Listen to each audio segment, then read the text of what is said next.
Want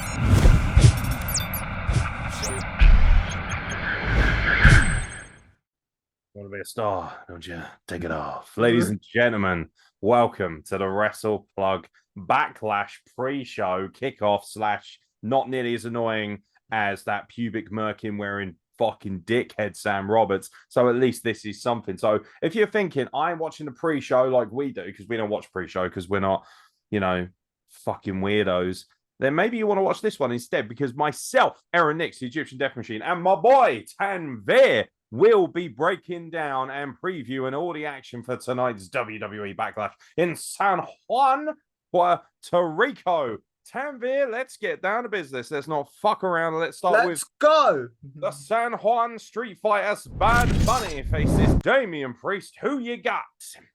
I got Damian Priest, because I think Priest kind of needs to win more to continue this Judgment Day trajectory. And the thing is, Damian Priest is like twice the size of Bad Bunny, so I want him to like kind of squash him. Yeah, I think Bad Bunny should get some offense in, but I think Damian Priest should win this. How does Bad Bunny not have his own line of rampant rabbit dildos, fam? He's still got that Marvel film coming out. Has he? Is he in what Marvel films is he in? No, he's it's a really obscure like Spider-Man villain that was only in one comic. I forget what his name is. Was he the main character in it, or is he just he's the main character in it. It's not like a Bullet Train where he had a really cool cameo. That was a cool cameo. Don't seen Bullet Train. Really good film. There's a lot that we're talking about his fucking film career more than his wrestling career, doesn't it? And I actually think this match is going to be really good. I have Damian Priest winning as well. Don't think it makes sense for Bad Bunny to go over. The only way Bad Bunny goes over if there's like an all-out war with, like, I don't know. I'm assuming LWO gets involved and there's shenanigans. Who, by the way, suck dick. Like, I'm sorry, but look at that meme of Drake on Hotline Bling where he's like, and then like someone should put that, but with LWO and then Legado del Fantasma.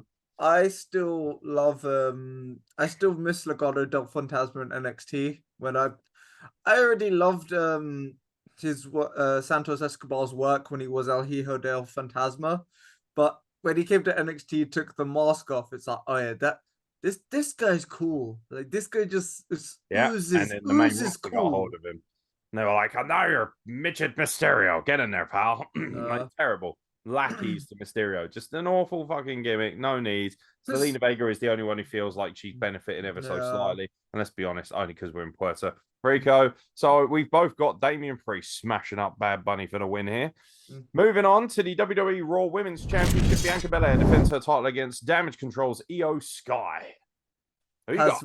As much as I'd want it to be Io Sky, it's gonna be Bianca Belair winning it, and I think this is gonna be the end of Damage Control, unfortunately, but also fortunately because haven't really been an eventful run, because it seems like majority of their big matches they've lost, which is kind of sad. When Bayley even said that when she was asked to come back, she really wanted to do this, push this group, but just kind of fallen flat, which is a bit sad. Yeah, I have Bianca Belair retaining. I think that makes total sense. I think it's pretty much clear what's going on with the women's title matches. The only way I can see Io Sky winning is maybe by an accidental disqualification, because maybe Damage Control get involved, or accidentally, maybe she gets hit accidentally by one of them. I don't know, fucking anything. But Bianca Belair's not dropping the belt right now. Maybe SummerSlam if you're lucky. But yeah, she's not dropping the belt right now. To Io Sky, that doesn't make any sense. Do you think SummerSlam or potentially Money in the Bank in the UK? Well, I mean, Money in the Bank, you got to do something big, ain't you? Because you're in the UK, first big pay-per-view in the UK since, you got Clash at the Castle and that. But this is kind of the first time they've had a major pay-per-view that has already established since probably you don't really count. We don't count Insurrection and Rebellion, do we? Really? Would you say SummerSlam '92 then? I'd say SummerSlam '92 is the last time we had a recognized and established pay-per-view. Obviously, SummerSlam is the biggest pay-per-view other than WrestleMania, so that's a much bigger deal. And of course, that was at Wembley Stadium, which AEW is well on the way out. I don't know about that, because I feel that Rumble's bigger than SummerSlam now. I think Rumble's number 2. It is, but not in the kayfabe lore of what wrestling we see. So SummerSlam is supposed to be, it's the biggest party this summer. Yeah. Royal Rumble is big, but then at the same time, that's just a feeder program all the way to WrestleMania. So yeah, I guess it depends where you land. From a perception, Royal Rumble is probably the biggest pay-per-view in my opinion. But it's my favorite pay-per-view. yeah. I mean, I love Money in the Bank, to be honest. Yep. I think that's a great pay-per-view for us. So maybe they're going to do something big there, but I don't know who. LA Knight is still odds on to be the Money in the Bank holder, which is quite interesting. And he's just moved to SmackDown as well, which is even more interesting. But yeah, Bianca Belair, I think it's a clean sweep here. Moving on and shifting gears to the United States Championship. Austin Theory defends against Bobby Lashley and Bronson Reed. Oh, so with this one, before the draft, I would have gone Bronson Reed. You had Reed, didn't you? I had, but now that the draft has happened, Austin Theory's gonna retain. You fucking marks. I just like to say I had Austin Theory when we did the State of Wrestling You address did. before the draft. So you can all suck my dick. Look at them all jumping back on the bandwagon of Theory. Yeah, that's right. It's because with the theory of United States relativity, he's gonna retain. Absolutely. Yeah. The only other option is maybe Bobby Lashley because he's moved to SmackDown. Oh, I thought Bobby. Oh yeah, he did. Yeah. So could go that route. Yeah, which Frankie T had on the predictions on our State of Wrestling address. You guys had Bronson Reed, and I had Austin Theory to retain. I'm going to stick with Austin Theory. I think all the while that Roman Reigns is the main champion, he's on SmackDown. Doesn't make sense for Austin Theory as United States champion not to have the title on SmackDown for a while. It needs to be a bigger deal. Maybe with him eventually moving up. We don't know. Very interesting choice having Austin Theory on SmackDown with Roman Reigns because all of a sudden, unless he's the guy who's going to take it off of him, he's not really got any chance of becoming the big champion anytime soon. Which is a surprise because he's being built up like crazy. So yeah. And after this, we've got Night of Champions and then Money in the Bank. So unless Austin Theory loses the belt in Saudi at Night of Champions, and then maybe something happens. I don't know. A slap in the face, isn't it, to the United States fans that hey, we're going to crown the new world champion in Saudi, right? I mean, it is a world championship, to be fair. Stop picking your nose, Tanvir, you cretin. What are you, 12? Unbelievably unprofessional. Honestly, I expect that from that prepubescent merkin wearing toss piece, Sam Roberts. I expect better from you. So this is a proper pre-show, god damn it. Wait, you're gonna say Cameron Anderson? I got Austin Theory retaining, and you've now jumped over to Austin Theory, haven't you? So yeah. I could be a cunt and be like, no, you're not allowed. But I'm not allowed. I'm going Bobby Lashley then. Yeah, exactly. You could stick with your goddamn pick, you piece of shit. You said Bronson Reed, so you're going to lose. Right. Sad. Speaking of something that everyone loses in, Seth Rollins versus Omos. Are you going to be an homosexual for the day, or are you going to be a Seth Rollins freaking juggernaut and stick with Seth Rollins? I'm an Homo sapien. No, I'm going Seth Rollins. I'm going Seth. I'm sticking sexual. he greets his fans as hello, my Homo sapiens. I'm like, that's cool. I think he sucks, but I think he's winning. I do. I think he's winning. I've got Omos picking up a victory because if you lose to Brock Lesnar, Bobby Lashley, and Braun Strowman in all your major pay-per-view appearances back to back, and then lose Seth Rollins as well, you're done. There's literally nothing that I care about. Because with those other guys, you can pass it off as, well, they're massive, athletic, jacked up freaks, so they could theoretically pull off a win. Seth Rollins should be squashed like a bug, realistically. Yeah. The big thing here is, will Seth Rollins get a good match out of Omos? And personally, I don't think he will, because Omos can't. It doesn't matter. Like, people say, oh, this guy, like Daniel Bryan, could get a good match out of a broom. Yeah, but the thing is, you can only get a good match out of something if it's willing or if it's got some capability. And I don't think Omos has. I think he just sucks absolutely. Oh, okay. So, but I think Omos wins because it just makes sense for me. And also, I really don't care about this match. I think it's going to suck dick.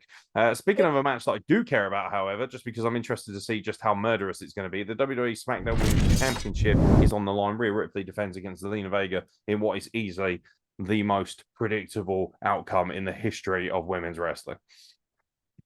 Yeah, it's going to be Mummy Rhea Ripley to retain. Only way I can see is possibly a disqualification, which favors Zelina Vega. But even though that would mean Vega winning, Rhea would still retain. That's the thing. Yeah, but we're technically predicting who wins, who loses. So yeah, that's true. Yeah, when you put it that way. When you put it that way. You know, for those of you who remember, obviously, the infamous pop vinyl predictions that we used to do, sometimes it would come down to a disqualification, in which case it was like, yo, who wins in a disqualification? Well, ultimately, there is still a winner, and it's the person who didn't get disqualified. Yeah. So if Rhea Ripley gets disqualified, Zelina Vega does win technically, and maybe they might try that in Puerto Rico, but I'm going to stick with Rhea Ripley because I just don't think it makes any sense for a woman who has literally had the title for a month to then win by shenanigans against a midget, albeit one of the hottest ones walking into. Especially considering when you look at who Rhea beat at Mania a month ago, and it was clean, no shenanigans there. Yes, it was. Yes, it was. So yeah, no, it should be a good laugh. Tanvir, stop picking your face, god damn it. I'm sorry. Honestly, it's a fucking nightmare, this kid. I feel like he's dead. Honestly. It's bad enough that you soiled the back of my Fiesta, and now you want to fucking pick your face on my podcast? Fuck yeah, I'll take a shit in your car. Yeah, I'll take a shit in your fucking mum's face. How about that? All right, 6-man tag team matches. We roll this one up, the penultimate match of the night. Matt Riddle, Kevin Owens, and Sami Zayn versus the Bloodline, Solo Sikoa, and the Usos, with tensions arising in the family. Who you got? I'm gonna go with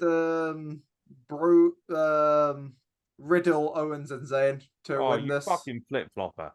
I'm pretty sure you had fucking Bloodline as well on State of Wrestling Address. I've given it for. I bet you've gone online. You're like, let's find a dirt sheet. Nah, not at all. I'm just thinking. I must win so that I don't have to do it. You're forfeit. You have to clean my car. It's not that it's more so that because the drafts happened, I'm kind of like, okay, what do they do? So it's it's more so because the drafts happened now. When we did the initial predictions, the draft hadn't been finished.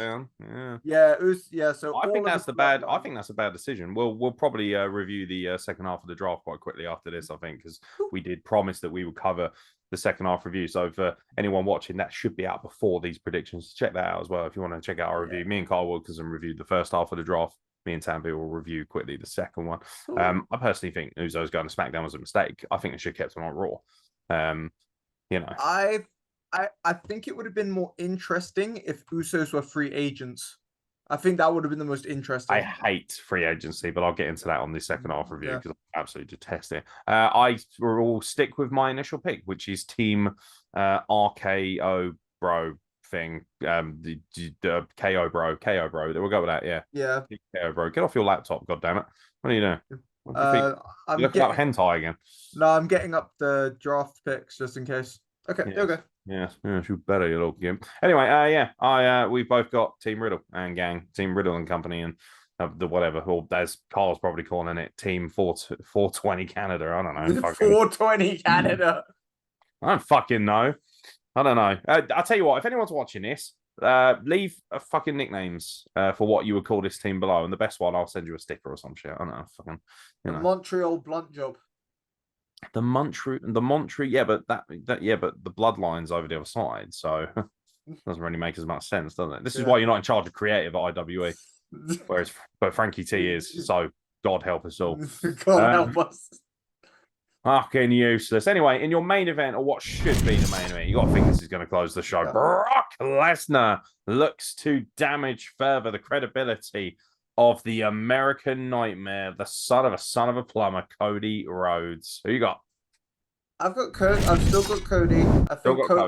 I think Cody should be winning this because the thing is, so many people saying about his struggle of he hasn't struggled to get to Roman. I'm like, he had the torn pec, he had the 6 years on the Indies. Yeah, but the torn pec wasn't specifically done by Roman Reigns, was it? It's not in the ring. But it's like he struggled to get there. So I think you know what? I'm just bad at wrestling, isn't it, mate? Look after your body better. That's all I can say. Do you know what? If Cody Rhodes was good at wrestling, he would have beaten Roman Reigns. As per the rules of Cameron Anderson, if you lose in kayfabe, you lose in real life. It's like the Matrix for WWE. Yeah. If you get pinned in the Matrix, then you die in real life. It's That's what's going to happen. If you get pinned by Brock Lesnar, then you die in real life. It's going to be really disturbing if Cody Rhodes has a freak accident or something. So yeah, it's a joke. Obviously, we don't want Cody. I love Cody Rhodes. He's fucking amazing. I love Cody Rhodes. I still think Brock Lesnar wins. Okay. It's just my only issue is that if Brock beats Cody, where the hell does Cody go unless he's winning Money in the Bank?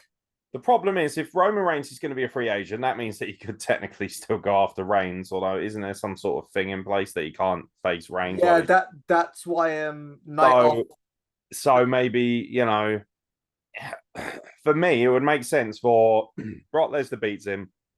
Cody then has to kind of run the gauntlet, beats all these incredible people going into Night of Champions, captures the belt, and then the next night or the next Raw or whatever, Brock Lesnar comes out and goes, you haven't beat, and then he can beat Brock Lesnar in a match that truly means something. Because this just feels right now like a big fat marquee exhibition, more so than a great storyline. Although I am really digging Brock Lesnar's hillbilly Undertaker look. I think it's fucking. I do.